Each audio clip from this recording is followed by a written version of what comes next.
ጤና ይስጥልን ሰላም በኢትዮጵያና በመላው ዓለም ያላችሁ ተከታታዮች በያላችሁበት እንደምን ቆያችሁ 12 ሰዓት ሆኖ እዚህ አዲስ አበባ ከሚገኘው የኢቢሲ ዋናው ስቱዲዮ በቀጥታ ስርጭት የሚተላለፈው የመጀመሪያው ምዕራፍ የዛሬ አርብ ኢቲቪ ዜና 57 አሁን ይጀምራል። አበይት ነጥቦቹን እነሆ። ክልሎችና ከተማ አስተዳደሮች ህገወጥ ኬላዎችንና የኮቴ ክፍያዎችን በዘላቂነት መፍትሄ እንዲሰጡ የትራንስፖርትና ሎጂስቲክስ ሚኒስቴር አሳሰበ።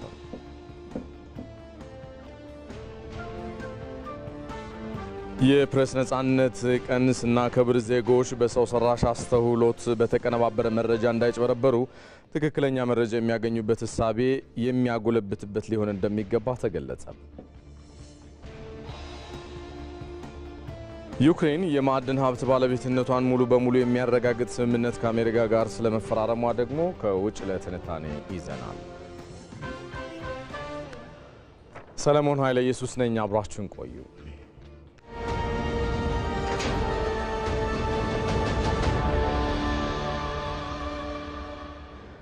ቀዳሚ ወደሆነው ዘገባ አሻገራለሁ። የአማራ ክልል ርዕሰ መስተዳድር አረጋ ከበደ ከተሞችን ተመራጭ ተወዳዳሪና የቱሪስት መዳረሻ ለማድረግ በትኩረት እየተሰራ ስለመሆኑ ተናገሩ። ርዕሰ መስተዳድሩ በክልሉ በተለያዩ ከተሞች የማህበረሰቡን ተጠቃሚነት የሚያረጋግጡ ፕሮጀክቶች እየተገነቡ ስለመሆናቸው ገልጸዋል። በስፍራ የሚገኘው ዘጋቢያችን ሳሙኤል ወርቃየው ተከታዩን አድርሶናል። የአማራ ክልል ርዕሰ መስተዳድር አረጋ ከበደ በባህር ዳር ከተማ በግንባታ ሂደት ላይ የሚገኙ የመንገድ መሰረተ ልማት ፕሮጀክቶችን ጎብኝተዋል። ርዕሰ መስተዳድሩ በጉብኝታቸው ወቅት በከተማ እየተገነቡ የሚገኙ የመንገድ ፕሮጀክቶች ደረጃቸውን የጠበቁ ስለመሆናቸው ተመልክተናል ብለዋል። በባህር ዳር ከተማ ውስጥ በጣም በርከት ያሉ ፕሮጀክቶች እየተከናወኑ ነው ያለ። በበጀት ዓመቱ ውስጥ መጠናቀቅ ያለባቸው ፕሮጀክቶችን አፈጻጸም ነው እያየን ያለ ነው። እስካሁን ባየነው በጣም እናንተም እንደተመለከታችሁት ግሩም የሚባል ስራ ነው እየተሰራ ያለ። በጣም ሰፋፊ መንገዶች ናቸው፣ አካፋይ ያላቸው መንገዶች ናቸው። እንደገናም ደግሞ ለሳይክል እና ለእግረኛ የሚሆኑ መንገዶች ተለይተው እየተሰሩ ነው ያሉ። ይሄ እስካሁን ድረስ በባህር ዳር ከተማ ብዙ ያልተለመደ ስራ ነው።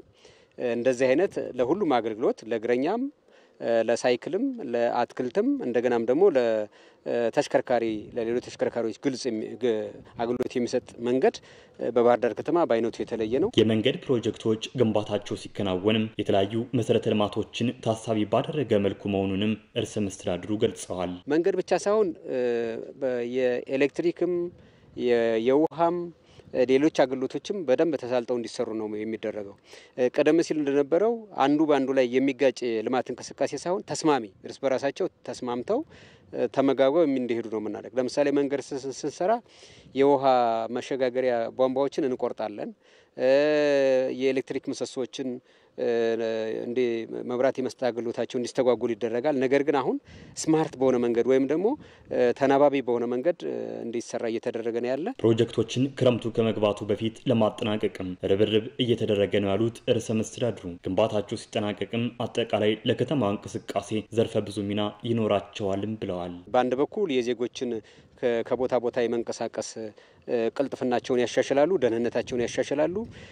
በሌላ መንገድ ደግሞ ምርት በከተማ ውስጥ እንቅስቃሴ በሚያደርግበት ጊዜ ቅልጥፍና ኑሮት ከአምራቾች ወደ ሸማቾች በቅርብ የሚደርስበት ሁኔታ ይፈጥራል ማለት ነው።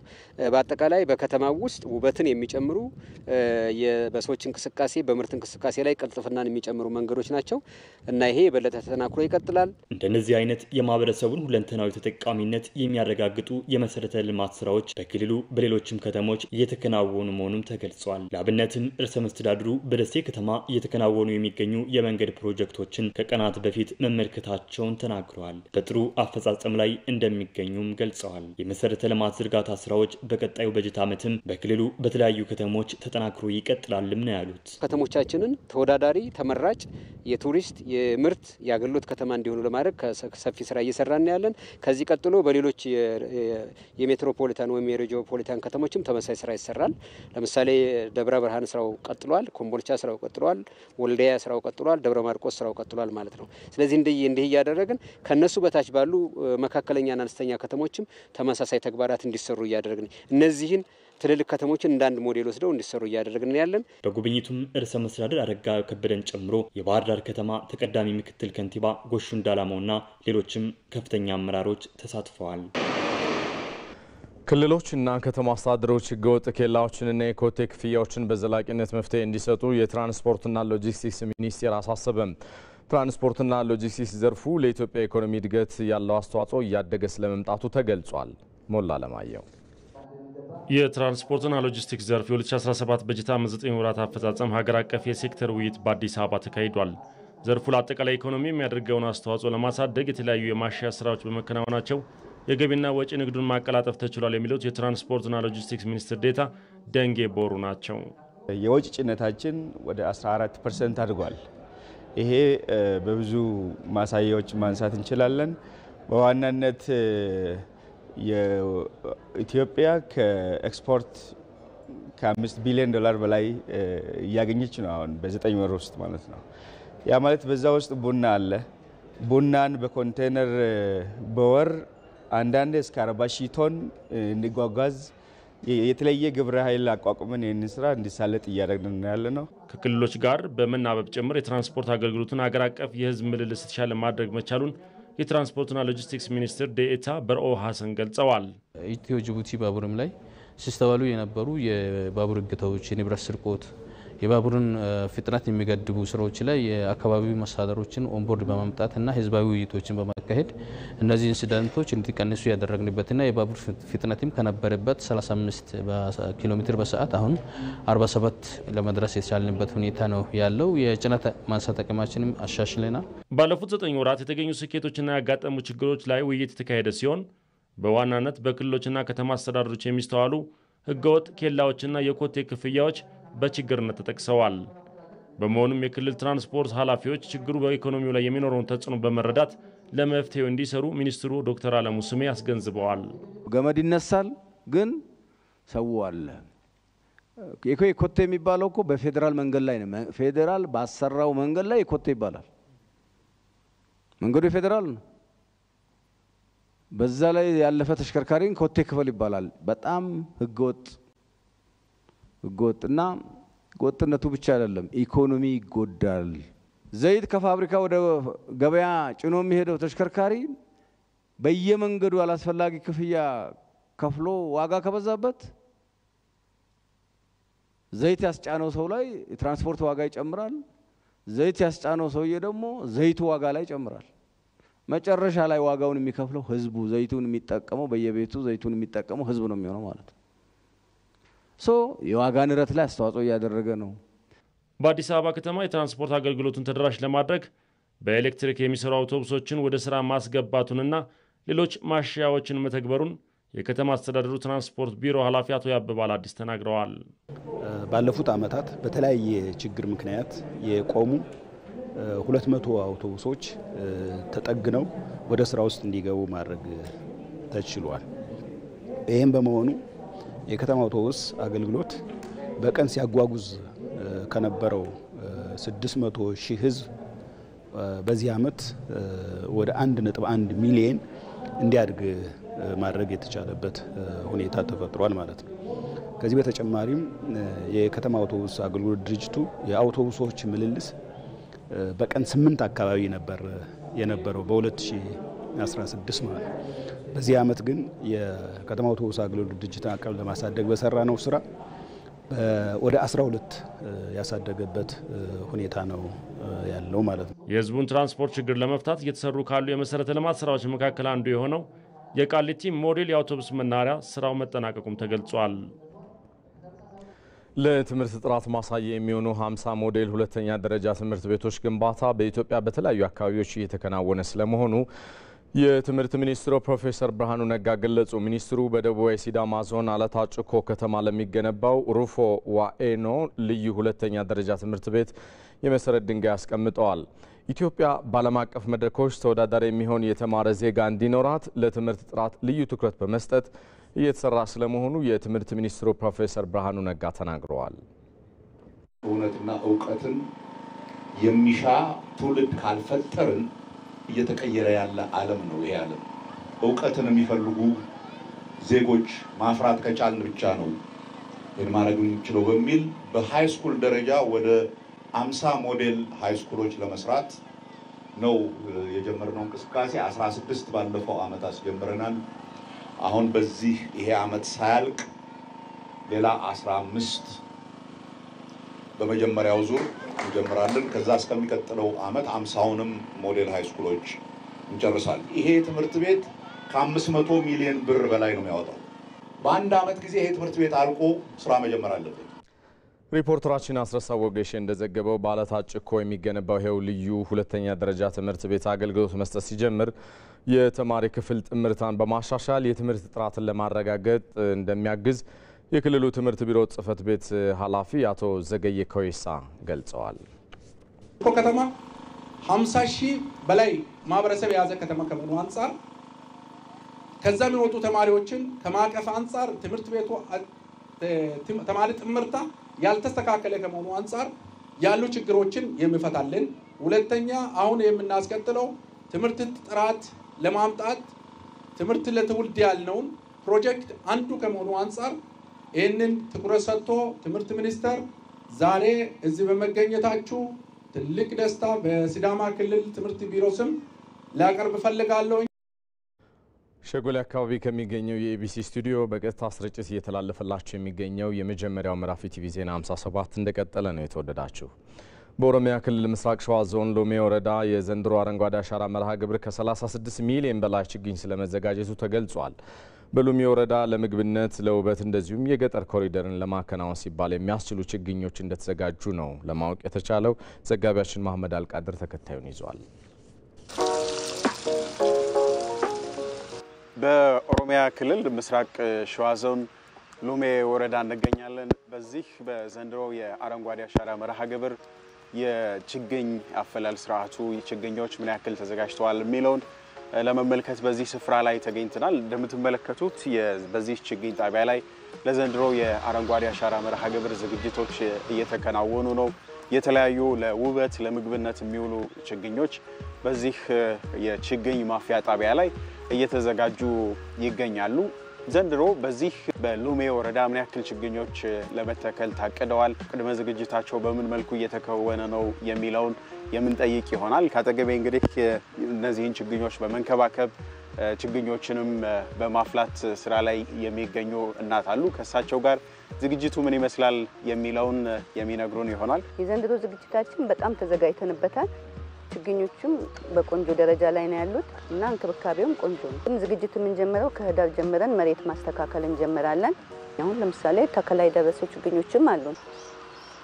እንግዲህ ለዘንድሮ የአረንጓዴ አሻራ መርሃ ግብር በዚህ የችግኝ ማፍያ ጣቢያ ከ1.2 ሚሊዮን በላይ ችግኞች እየተዘጋጁ መሆኑን ተነግሮናል። አጠቃላይ በወረዳው ደግሞ 36 ሚሊዮን ያክል ችግኞች እንደሚተከሉ ነው ከወረዳው ያገኘነው መረጃ የሚያሳየን። የዚህ ካፓሲቲ 1.47 ነው። የዚህ ካፓሲቲ አሁን በእጃችን አሉ ሊተከል የተዘጋጀው ማለት ነው። የዚህ ሌላም ችግኝ ጣቢያ አለ ከዚህ 5 ኪሎ ሜትር አካባቢ እሱም እንደዛው በድርጅቶች የሚፈላ ናቸው። አጠቃላይ ለተከላ የተዘጋጁ ቦታዎች አሉ 8000 አካባቢ ሄክታር። ዘንድሮ እንደ ወረዳችን 36 ሚሊዮን ችግኝ ማዘጋጀት አለብን ብለን ወደ ስራ ገብተናል። ቢያንስ እስካሁን 35 ሚሊዮን ችግኝ አዘጋጅተናል። ይሄ ችግኝ እንደ ወረዳ አለን የችግኝ ጣቢያ አለን። እዛ ውስጥ ችግኝ ያፈላን ነው። እንዲሁም ደግሞ ሎሜ ወረዳ 41 ቀበሌዎች ነው ያሉት። በ41 ቀበሌዎች ሁሉ ውስጥ የችግኝ ጣቢያ አለ። ዘንድሮ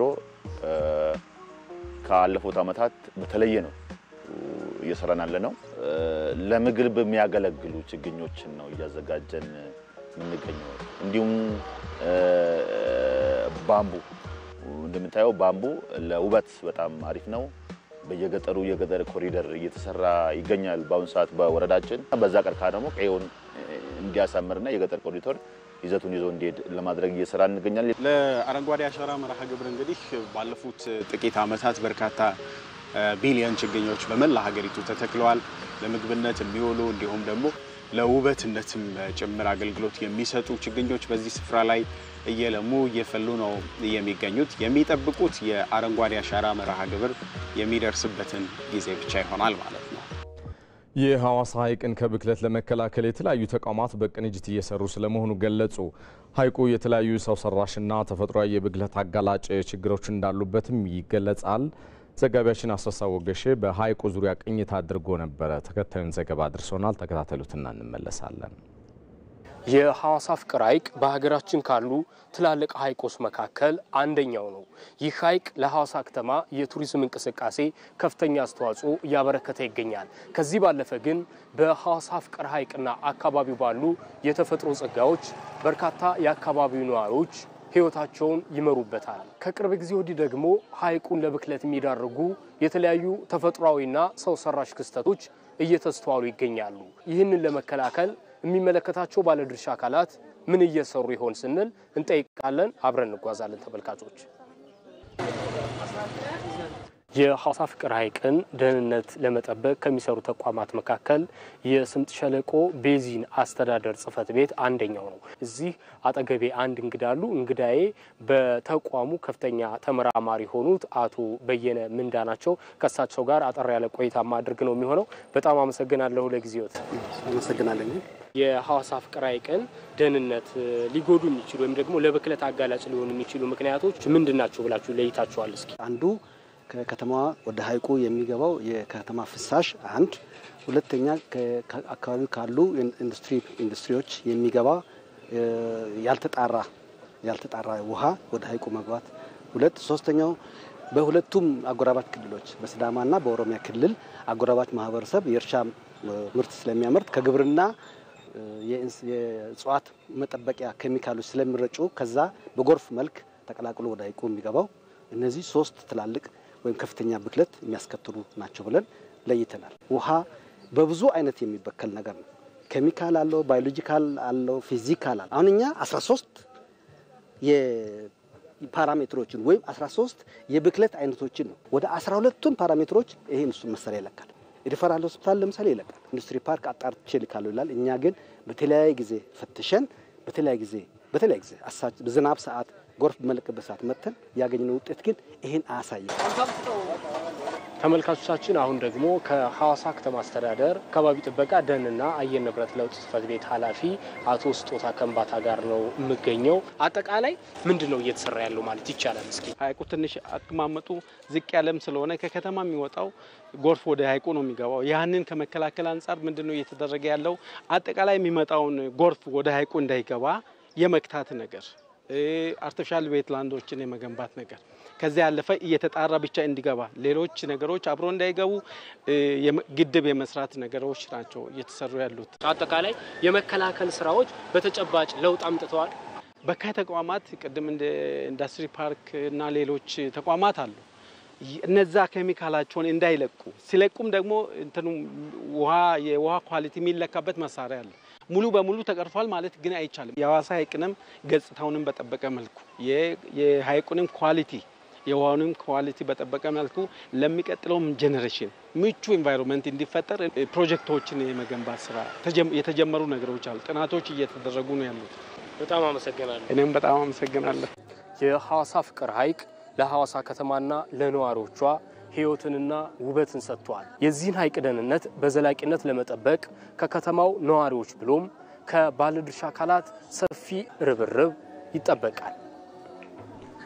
በሌላ ዜና ለጣና ሐይቅ ችግር የሆነውን የእምቦጭ አረምን ለማስወገድ የተሰሩ ስራዎች ውጤት ያስገኙ ስለመሆኑ ተጠቁሟል። የሐይቁን የደህንነት ችግሮች ለመቅረፍ ሲባል የተቋማት ውጤታማና ቅንጅታዊ አሰራር እንደሚያስፈልግ የተገለጸ ሲሆን የሐይቁን ደህንነት ለማስጠበቅ የወጡ የህግ ማዕቀፎችን ማጠናከርን ጨምሮ የማስፈጸም ክፍተቶችን ለመሙላት እየሰራ ስለመሆኑ ነው የጣናና ሌሎች ውሃማ አካላት ጥበቃና ልማት ኤጀንሲ አስታወቀው።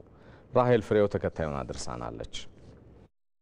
ከ3100 ስኩዌር ኪሎ ሜትር በላይ የሆነው የጣና ሐይቅ በሀገሪቱ ትልቁ ሐይቅ ነው። እንግዲህ ይህ ሐይቅ ደግሞ በአመት ከ6000 ቶን በላይ የሆነ ደለል ወደ ጣና ሐይቅ ይገባል። ይህንን ተከትሎ እንግዲህ የደለሉ የፈጠረው ደግሞ ምቹ ሁኔታ መጤ አረሞችን ጨምሮ ለሌሎች በርካታ ችግሮች ተጋልጧል። በአሁኑ ወቅትም ያጋጠመው የእምቦጭ አረም ትልቅ የሐይቁ የደህንነት ስጋት ሆኗል። በርካታ ወጣቶችና በርካታ ማሽነሪዎች ይህንን ለማስወገድ ቀን ከሌት ይተጋሉ። ወደዛው አመራለሁ።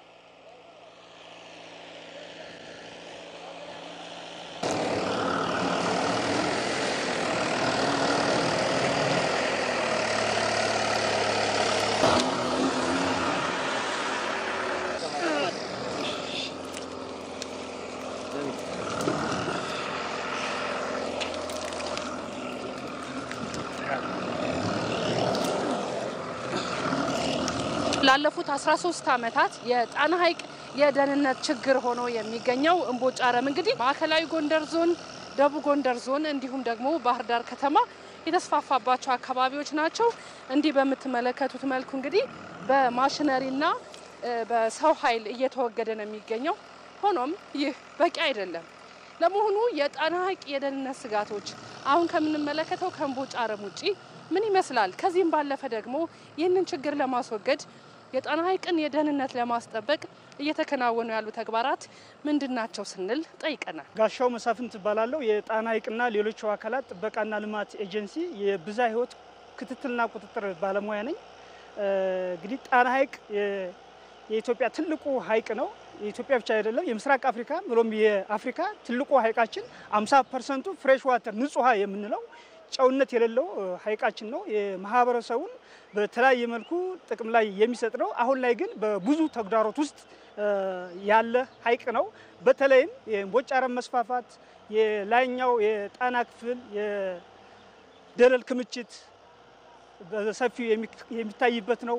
ዙሪያውን ያሉ የጫትና የባህር ዛፍ ተከላ፣ በፕላን ያልተመራ የመሰረተ ልማት በተለይ የሆቴሎች ጣና ዳር መሰራት፣ ከከተማ የሚወጡ ደረቅና ፈሳሽ ቆሻሻዎች የጣና ትልቅ ስጋቶች ናቸው ማለት ነው። በሀገር አቀፍ በክልል ብሎም ደግሞ በግለሰቦች ደረጃ በተወሰዱ ኢኒሼቲቮች ይህንን አረም በማስወገድ ትልቁን የጣና ሐይቅ ደህንነት ለማስጠበቅ በርካታ ተግባራት ሲከናወኑ ቆይተዋል።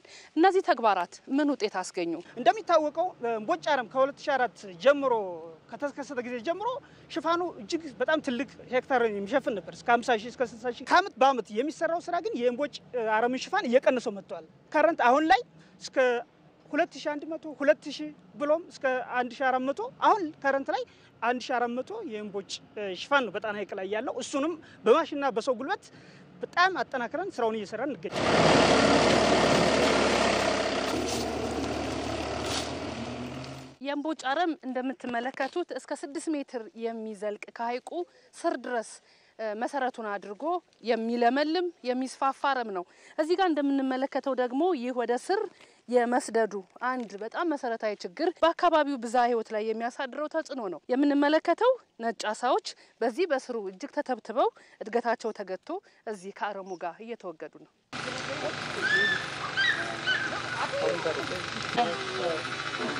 ለሐይቁ ስርዓተ ምህዳር የማይጠቅሙ የእጽዋት ተከላዎች፣ የጫት የባህር ዛፍ ተከላ አለ።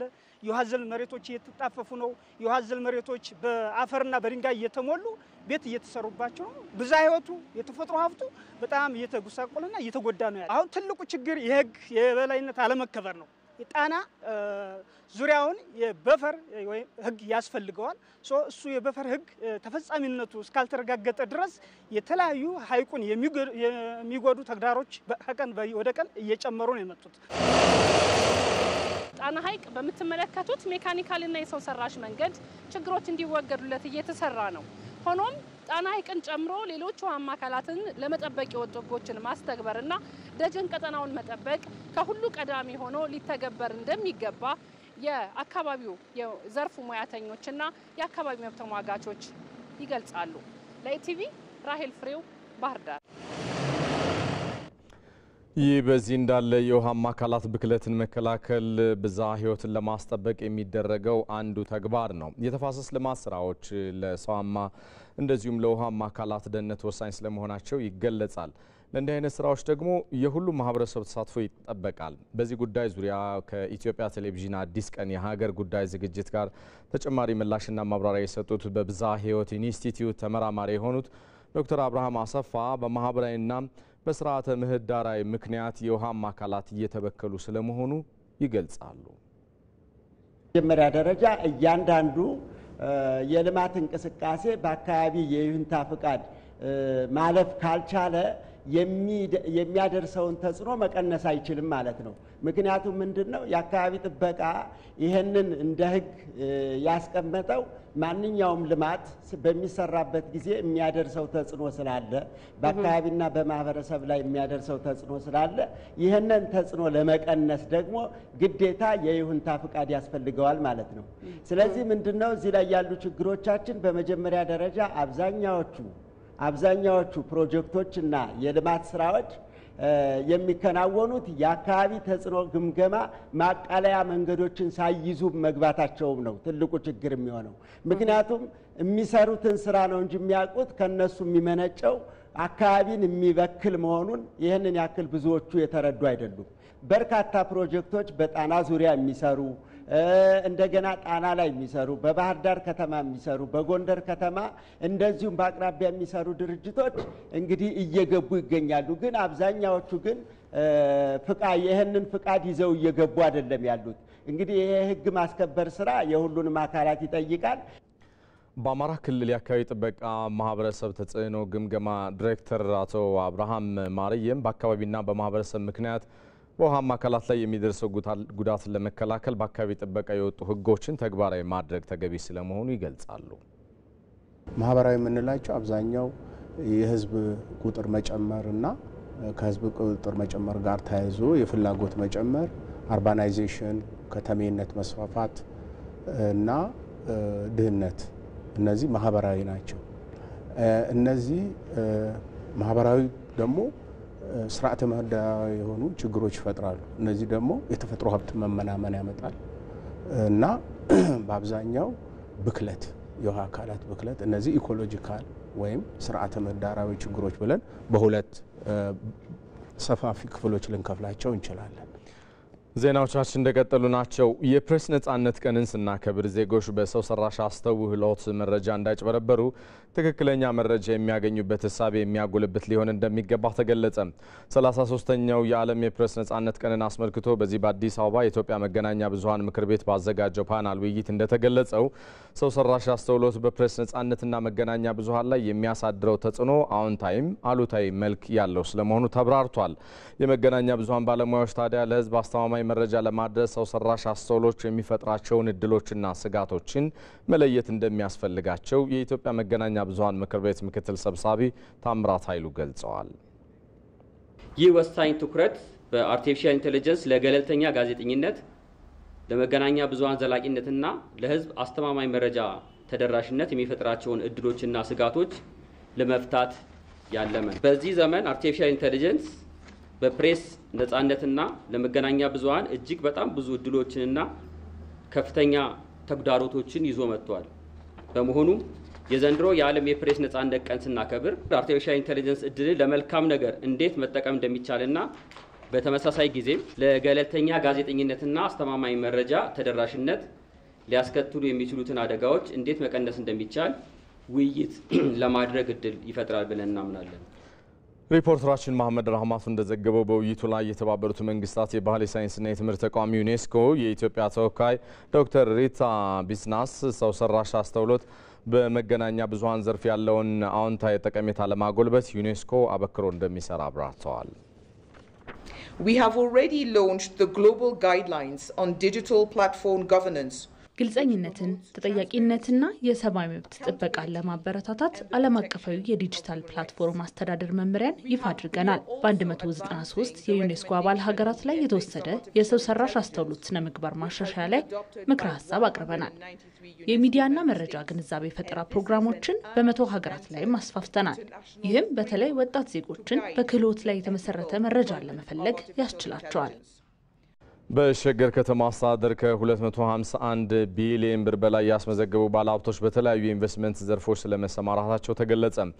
በከተማዋ ቡራዩ ክፍለ ከተማ በተኪ ምርት ላይ ስራ ተሰማርተው ያሉ አንቀሳቃሾችም እንደ ሀገር ከፍተኛ የውጭ ምንዛሪ እያዳኑ ስለመሆኑ ነው የተገለጸው። ወይንሸት ደጀኔ ዝርዝሩን ይዛለች። ለአንድ ሀገር ኢኮኖሚ እድገት በኢንቨስትመንቱ ዘርፍ የግሉ ባለሀብት ተሳትፎ ከፍተኛ ነው። ሸገር ከተማ አስተዳደር ከተቋቋመ 2 ዓመታትን ያስቆጠረ ሲሆን ከ5000 በላይ ባለሀብቶች መዋዕለ ንዋያቸውን አፍስሰው ከ170,000 በላይ ዜጎችም የስራ ዕድል ተፈጥሮላቸዋል።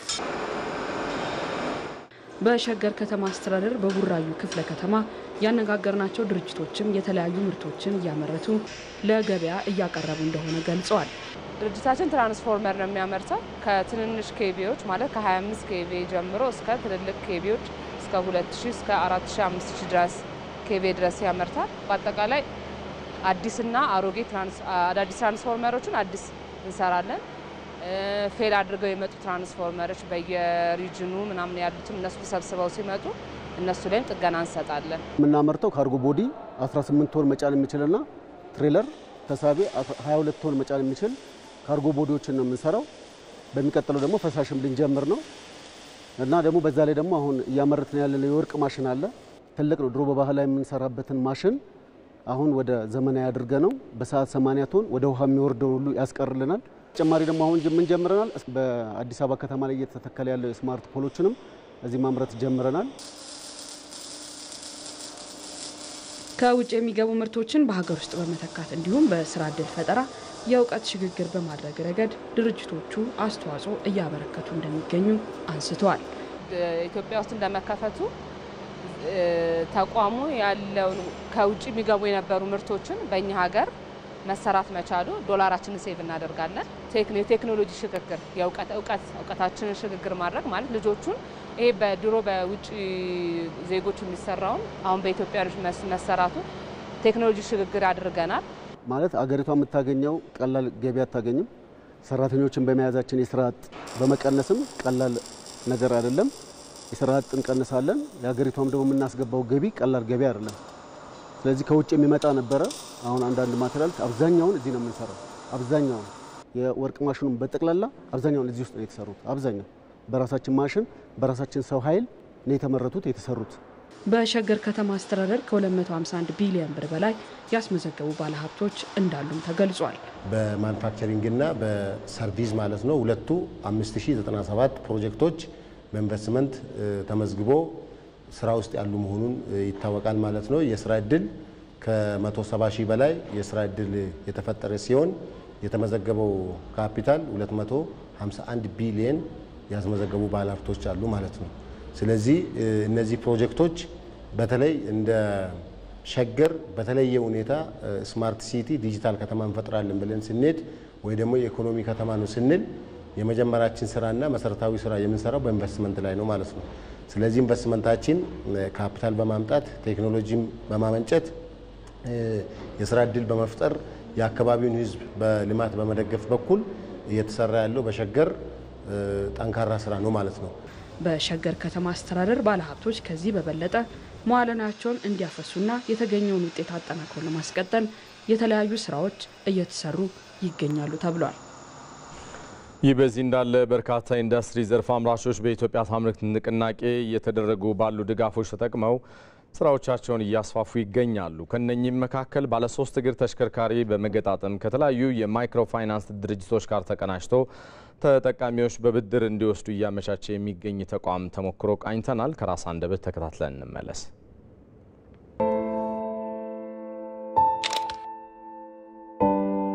ስሜ ጥላውን ንብረቱ ይባላለሁ።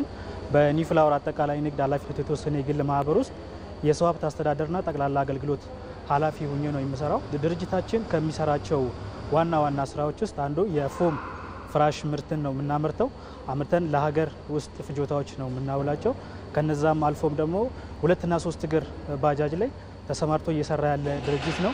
ኢምፖርት ኤክስፖርት እናደርጋለን። እነዚህን ስራዎችን እየሰራን የምንገኝ ተቋም ነው። ሌላው የቡና ማበጠሪያና ማከማቻ በቅርቡ ወደ ስራ ገብቶ እየሰራ ያለ ግዙፍ ተቋም ነው። ደረቅና ፈሳሽ ትራንስፖርት ላይ ተሰማርቶ እየሰራ ያለ አንጋፋ ድርጅት ከመሆኑም ባሻገር በኮንስትራክሽን ዘርፍ ውስጥም አንጋፋ ስራዎችን ለመስራት እቅድ ይዞና እየሰራ ያለ የሚገኝ ድርጅት ነው። ለምሳሌ ይህንን ባጃጅ ዛሬውኑ ካሽ ይዞ መጥቶ ብቻ አይደለም የሚገዛው፣ የብድር አገልግሎትም ማለት በብድር አገልግሎት ከተለያዩ ማይክሮ ፋይናንሶች ጋር በማለት ከባንክ ጋር ዲል በማድረግ እነዚህን ተሽከርካሪዎች ገዝቶ ወደ የስራ እድል ፈጥሮ ስራ ላይ የተሰማሩ በርካታ ወጣቶች አሉና እንደ ድርጅት ትልቁ ነገር እነዚህ ስራ አጥ የሆኑ ወጣቶችን ስራ ያጡ ተምረው ተመርቀው ስራ ያጡ ልጆችን አቅፎ በመያዙ እንደ ትልቅ አድቫንቴጅ ከምናየው አንዱ እንትናችን እንደ ድርጅት ለምናስበው ትልቁ ነገር ስራ እድል መፍጠራችንና ሰዎችን ወደ ስራ ማስገባት መቻላችን ትልቅ ሀሴት ነው ብዬ ነው ማስበው እንደዚህ ማለት ነው። ያንዳንዱ እንደ ሀገሪቷ መቀሌ ላይ የኛ ምርቶች ይገኛሉ። በነቀምት በኩል ጅማ፣ ወደ አምቦ እነዚህ አካባቢዎች ላይ በተለያዩ እንደ ሀገሪቷ እነዚህ ምርቶች ተሰማርተው ሰራተኞችን ወደ ስራ እድል ፈጥሮላቸው እየሰሩ ይገኛሉ። የተለያዩ ስራዎች ላይ ነው ድርጅታችን እየሰራ ያለው። በዛ ውስጥ እንደ አጠቃላይ ከ1000 በላይ የሚሆኑ ሰራተኞች አሉን። ቋሚ 750 የሚሆኑ ሰራተኞች አሉን። በጊዜያዊ ደግሞ ከ300 በላይ የሚሆኑ ሰራተኞች አቅፎ የሚገኝ ድርጅት ነው። እስካሁን ድረስ እያመረትን ያለ ነው የነዳጅ ፍጆታ የሚጠቀሙ 2 እና 3 እግር ባጃጆችን ነው። አሁን ግን ይሄ መንግስት ካስቀመጠው ፖሊሲ አንጻር ወደ ኤሌክትሪክ ፍጆታ ወይ ደግሞ በኤሌክትሪክ የሚሰሩ ተሽከርካሪዎችን ለማስገባትን ፕሮሰስ እየተደረገ አለ። እነዚህንም ከነዚህ ጎን ለጎን ይህንን እንሰራለን ተብሎ እቅድ ተይዞ ፕሮሰስ እየተደረገ ነው። አቅራቢ ድርጅቶች ጋርም ውይይት እየተደረገና ውል እየተገባ ያለበት ሁኔታ ነው ያለው። እነዚህ ጋም ካሉ ሰራተኞቻችን አንጻር እዚህ ላይ እንዳልኩት በ2 እና 3 እግር ላይ ሰራተኞች በፊት የነበረን ከውጭ የመጡ ባለሙያዎች ነበሩ። አሁን ግን ውስጥ ባለን ሰራተኛ እነሱን ትሬን አድርገን በቂ የሆነ ትሬኒንግ ሰጥተን እነዚህ ሰዎች አብቅተን አሁን ሙሉ ለሙሉ ባለን በራሳችን ሰራተኛ ነው እየሰራን ያለ ነውና ጥሩ የሆነ ፐርፎርማንስ ያላቸው ሰራተኞች በውስጡ ትልልቅ የሆኑ የቴክኖሎጂን እየተጠቀመ ያለ ድርጅት ከመሆኑ ማኳያ ቴክኖሎጂውን ሰራተኞቹ አዳፕት አድርገው በአጭር ጊዜ ውስጥ ስራቸውን በአግባቡ እየተወጡ የሚገኙ ሰራተኞች በውስጡ አቅፎ መያዙ ትልቅ ሀሴት ነው። ይህ ዜና በቀጥታ እየተላለፈላችሁ የሚገኘው እዚህ አዲስ አበባ ከሚገኘው የኢቢሲ ዋናው ስቱዲዮ ነው። ከውጭ የመረጥነውን ጉዳይ እናገራችሁ። ዩክሬን የማዕድን ሀብት ባለቤትነቷን ሙሉ በሙሉ የሚያረጋግጥ ስምምነት ከአሜሪካ ጋር ስለመፈራረሟ ተገልጿል። ባልደረባችን አለምነህ ዋሴ በትንታኔ ተመልክቶታል። ውሉ አሜሪካና ዩክሬንን ብዙ ያዳረሰ ነው ማለት ይቻላል። የዩክሬኑ ፕሬዝደንት ቮሎዲሚር ዜሌንስኪ በዋይት ሃውስ የነበራቸው ጉብኝት በአጭሩ እንዲቋረጥና ለቀው እንዲሄዱ የተጠየቁበትም ነበረ። በአንድ ወቅትም አሜሪካ የዚህን ውል በተመለከተ በምታቀርባቸው ረቂቅ ሐሳቦች የተነሳ አገርህን ሽጥ ነው እንዴ የሚባለው እስኪሉ ድረስ ዜሌንስኪን በእጅጉ ያስቆጣቸውም እንደነበር አይዘነጋም። በመጨረሻ ስምምነቱ ሲፈረም ግን ያሁሉ ውዝግብ ቦታ እንዳልተሰጠው ያሳያል። በመጨረሻ ስምምነቱ መፈረም ያስቻለው ውይይት ሁለቱ መሪዎች ፕሬዚደንት ዶናልድ ትራምፕና የዩክሬኑ ቮሎዲሚር ዜሌንስኪ በሮማው ርዕሰ ሊቃነ ጳጳስ ፍራንሲስ የቀብር ሥነ ሥርዓት ላይ በቅዱስ ጳውሎስ አዳራሾች በአንዱ ባደረጉት የ15 ደቂቃ ውይይት መሆኑ ይነገራል። መገናኛ ብዙሃን ስለተፈረመው ውል እንደሚያስነብቡን የዓለማችን ምርጡ ውል ቋጣሪ ነኝ የሚሉት ፕሬዚደንት ዶናልድ ትራምፕ ከነወለዱ $500 ቢሊዮን ያሉትና በዘመነ ጆ ባይደን ለዩክሬን በነፃ የተሰጡ ወታደራዊና ኢኮኖሚያዊ እርዳታዎችን በዩክሬን ማዕድን ይከፈላል የሚለው አቋማቸውን ሙሉ በሙሉ ትተውታል።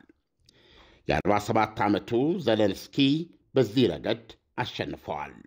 ዜሌንስኪ የቀደመችው አሜሪካ በዲሞክራሲያዊ ወዳጅነትና በምዕራባዊ ቃል ኪዳን አጋርነት የተዋጋችበትን ስጦታዋን ዕዳዬ ብዬ አልቀበልም የሚል ከራራ አቋም ነበራቸው ዜሌንስኪ። ስምምነቱ ምንም እንኳ ዜሌንስኪ እንዳስቡት አሜሪካንን የዩክሬን የደህንነት ዋስትና ሰጪ ጋሻ ባያደርጋትም በስምምነቱ መሠረት በሚከፈተውና ሁለቱ በእኩልነት ለሚያስተዳድሩት የጋራ የመልሶ ግንባታ መዋለ ንዋይ ፈንድ አሜሪካ የምታውለው ኢንቨስትመንት ወይም መዋለ ንዋይ በጦር መሳሪያ መልኩም ሊሆን እንደሚችል ይደነግጋል። ስምምነቱ በግልጽ እንደሚያስቀምጠው ምን ማዕድን የት ቦታ ተቆፍሮ መውጣት እንዳለበት የምትወስነውም ዩክሬን ብቻ ናት ይላል። በግዛታችንና በውሃ ግዛታችን የሚገኙ ሀብቶቻችን በሙሉ የዩክሬን ናቸው። ምን አይነት ማዕድናት የት ቦታ ይውጡ ይፈለጉ የሚለውን የሚወስነውም የዩክሬን መንግሥት ነው ብለዋል። ስምምነቱን በዩክሬን በኩል በብዕራቸው ፊርማ ያቀለሙት የኢኮኖሚ ሚኒስትሯ ዩሊያ ስቨሪዲንኮ ሲናገሩ የዩክሬኑ ዜሌንስኪ ለሌላ ዋነኛ ተደራዳሪ ማለትም ለአውሮፓ ሕብረት ቦታ ለመተው ሲሉ አሜሪካ በዩክሬን የማዕድን ሀብቶች ልማት ላይ ቅድሚያ እንደሚሰጣት እንጂ ከሌላው የተለየ የእሷ ብቻ የሆኑ መብቶች እንዳሏት ግን ስምምነቱ ዋስትና አይሰጥም። የተወደዳችሁ የመጀመሪያው ምዕራፍ የኢቲቪ ዜና 57 ጉዳዮቻችን ነኝ ናቸው። ከደቂቃዎች በኋላ በሁለተኛው ምዕራፍ 1 ሰዓት ላይ ስንገናኝ ከተመራረጡ የስፖርትና የቢዝነስ ዘገባዎች ጋር ሌሎች ተጨማሪ ዜናዎችን ይዘን እንመለሳለን። ሰለሞን ኃይለ ኢየሱስ ነኝ። በደህና ቆዩ።